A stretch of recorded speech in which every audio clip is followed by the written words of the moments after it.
Alright, now onto the Oscar realm of film, if you will. I now give you the 2008 winner of Best Picture at the Oscars, the truly wonderful Slumdog Millionaire.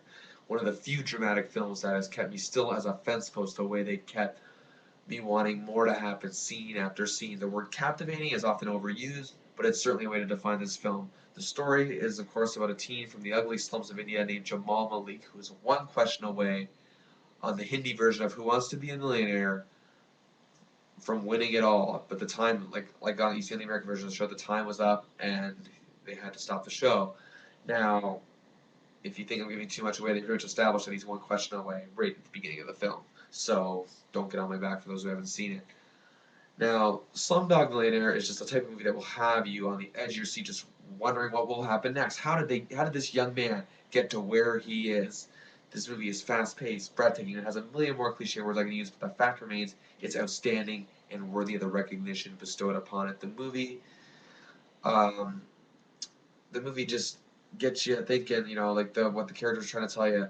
There's no possible way that this kid, this slumdog as he is referred to, could possibly know the answers to these questions on this show. I mean, doctors and lawyers don't get very far at all. So how did this poor uneducated kid?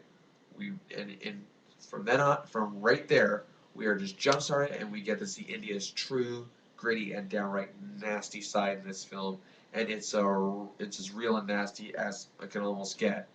We see the story of this young man who, along with his older brother, who does look out for him, but also has a knack for wanting to be a man and making money, and truly turns him into quite the unlikable figure, which is the point of the film, where with their mother murdered at a young age, the only love that Jamal has ever really known is is that of Latika, a young girl who is also orphaned. We not only see their life through the years, but we also see how Jamal captures the knowledge that allowed him to be in the position that he is currently in. The character of Jamal is a very likable, honest young man who wants nothing more in life to give love and to be loved, something that has been missing his whole life. Money is not the primary focus of this film, but more the only girl he ever loved and has ever loved him back. It's not the type of movie where we see Jamal trying to move on or date other girls, but rather continue his life until he can find her again. And it's his drive to find her that keeps him going in life, despite all the setbacks. Now, director Danny Boyle's filming tactics here are at an all-time great.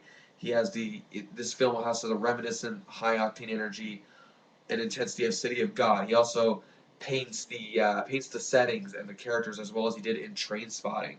This movie just seems to give us something that's lacking in the film industry today, a story with interest and no dead spots, with good acting from the three central characters at three different ages in their lives in a wonderful quest of true love. Now, some may even criticize that love can't be built on something that was made during childhood, but it's the connection that Jamal and Latika made as kids, that that type of connection they have that lives on forever, and then no matter how long they've been apart, because they never had anything else. I believe such a connection is possible to exist, and it's one of the things in this movie that will just get you supporting it. It's not the feel-good story of the year, but I felt good by the end of it.